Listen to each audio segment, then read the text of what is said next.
The time has come to conquer our last remaining frontiers and lead the resistance to victory on all fronts.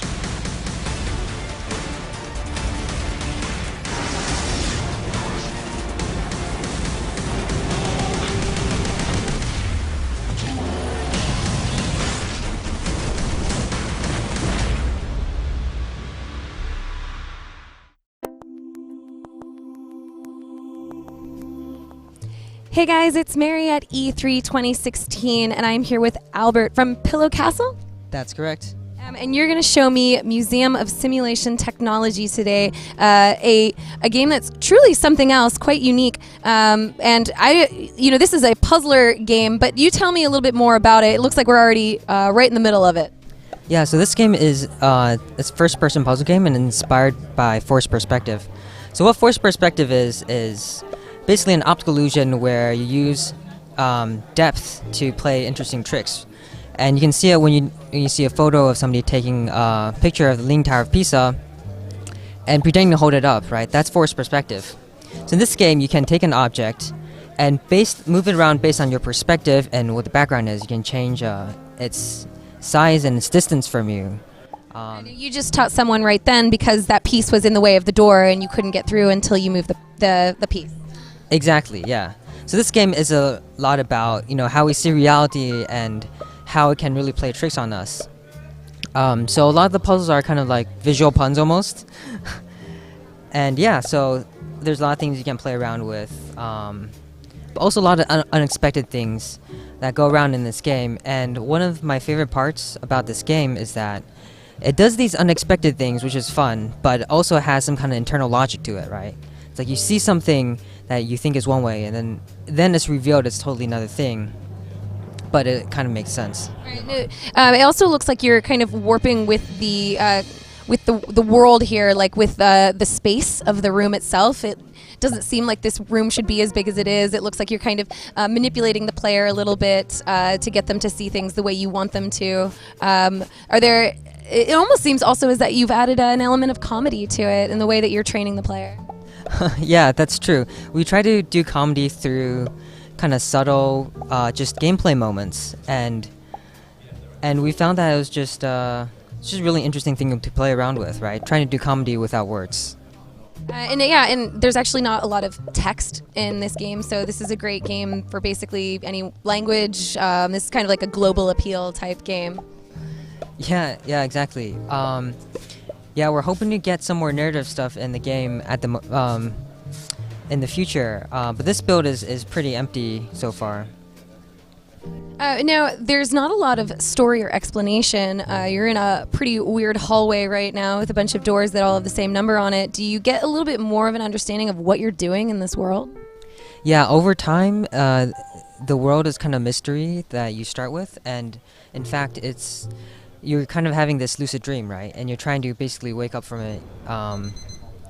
And there's this whole mystery about what's going on. So I don't want to spoil too much, but there's some interesting stuff that will happen later on in the game.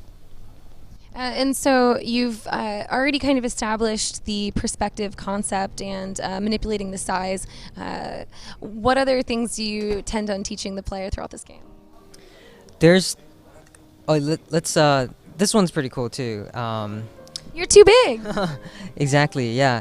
There's a lot cool stuff that's coming up, and earlier you mentioned playing around with shape and size, things where on the inside look much larger than on the outside, and on one of the levels we play a lot around with that concept, and also using things to change your own size and stuff. It just goes to weird places, this game.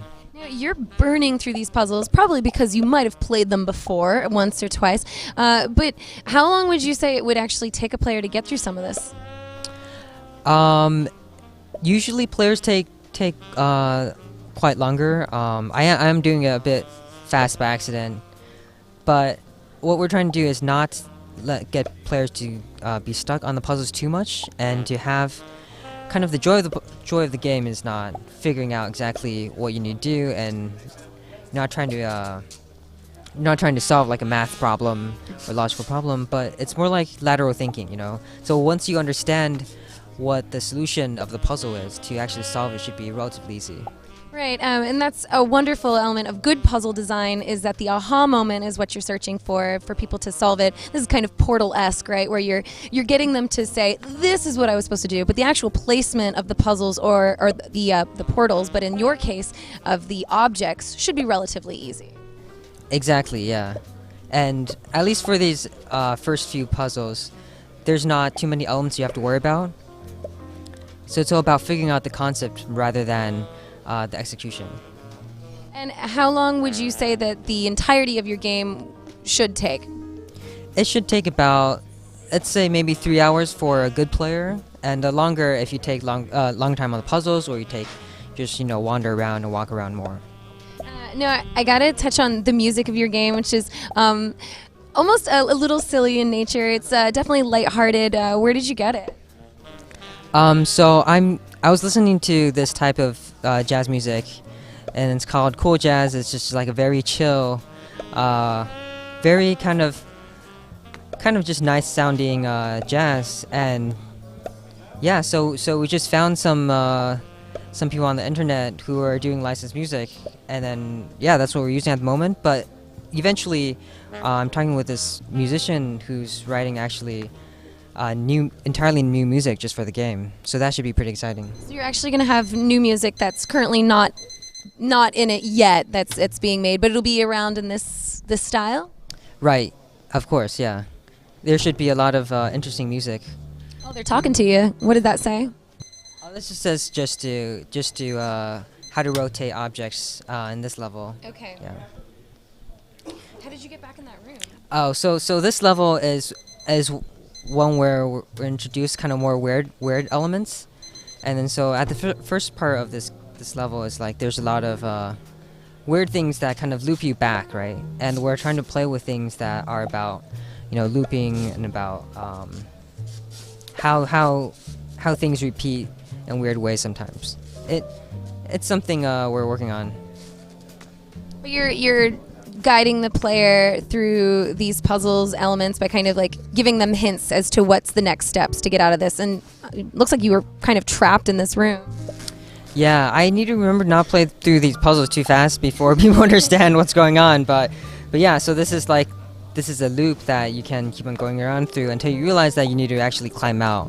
And a lot of the puzzles focus on kind of like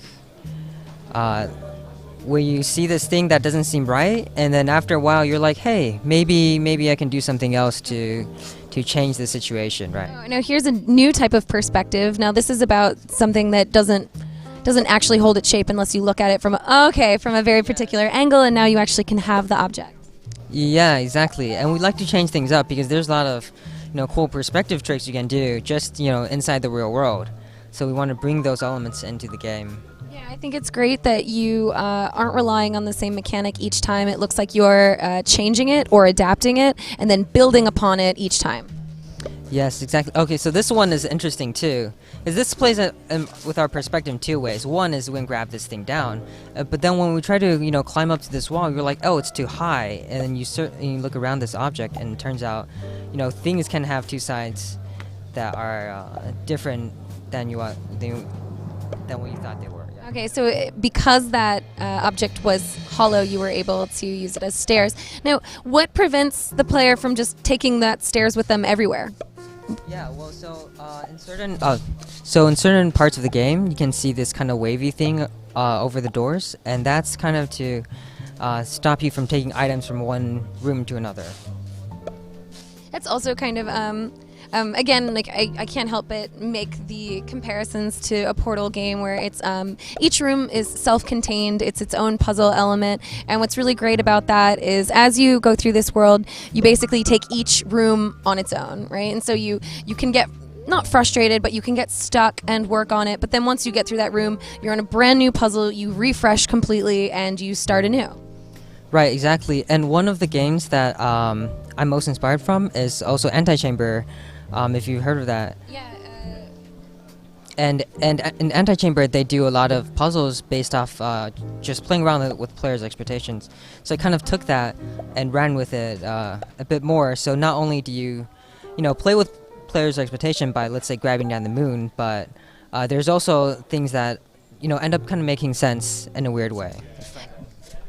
Yeah, I remember. Actually, I also got a huge anti-chamber vibe from your demo. I remember Alexander Bruce worked tirelessly on giving players something to achieve, something that motivated them. I remember one of the things that he wanted to do was basically say he showed a player a gun much earlier through the game through a window that said, this is what you want, this is what you want to get to.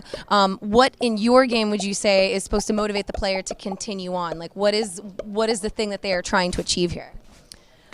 Yeah, the main thing they're trying to achieve here, there's kind of like an inherent mystery of what's going on, and you're always trying to find like the exit of this game, right? And it's always something that doesn't really come about in the right way, and it's always like a head fake. So players will always try to go for, and like at the beginning of the game, we show like that clear blue sky, and that's what you're trying to get to, right? And it's kind of like a weird dreamy thing, but yeah. Again, another anti-chamber connection would be the non-Euclidean world, where you are basically manipulating the space of your reality. So even though you were just in a dollhouse, now you're in a completely new space. yeah, exactly. And because we have different, we have that perspective mechanic, we can actually change the size of these houses while playing along with non-Euclidean geometry, and that like brings us to really weird places. And this is no easy feat in terms of design. You must have a lot of work into your level design to make sure this is kind of working for the player. How many people are on your team? Well, right now the team is only two people. So yeah, that's why the game is going kind of slowly. Anti-Chamber was a one-person team, but I believe that game took him several years and a good chunk of like his life to make. You've been working on this for 2 years, and how much longer do you think you have to go? We're saying 1.5 years, but it might be longer. It's hard to say. But we're hoping it won't take 7 years. It won't be another anti-chamber. Yeah, I can really take it out of you. And now you're in a completely new space with a new puzzle here. Looks like you can make the stairs big, but can you make them big enough? Yeah, that's the question. But so that's the obvious puzzle. But then like there's usually something else. Changing it up again and kind of like changing the player. And that looks like that's the end of your demo. Yeah, I'm sorry I played through that a bit quickly, but now, I've saved you some time. Yeah, it's a really good overview of what's to come in this game. It absolutely looks fascinating, and I love how much you're guiding the player and yet letting them figure out these puzzles on their own. This is a really exciting game, so where can people find this? You can check us out on our website, which is pillowcastlegames.com. Besides that, the usual Twitter, Facebook. We'll try to reply stuff, whatever you send us stuff. Yeah. And where can people eventually find the game? Oh, okay. That's a good question. So we're hoping to do PC, Mac, and we're hoping to do at least one of the consoles, but hopefully both Xbox and PlayStation. Yeah, and it might be staggered based on the size of your team, but most certainly you'll probably be able to find this on Steam. Yeah, exactly. Definitely. All right, well, that was Museum of Simulation Technology, and you guys will be able to see that hopefully in not too long. Yeah, like maybe 1.5 years or so, yeah. All right, well, thank you so much for showing me that, Albert. Thank you. All right, and for the rest of your E3 news, you guys are going to want to stay tuned to GameSpot. Thanks for watching.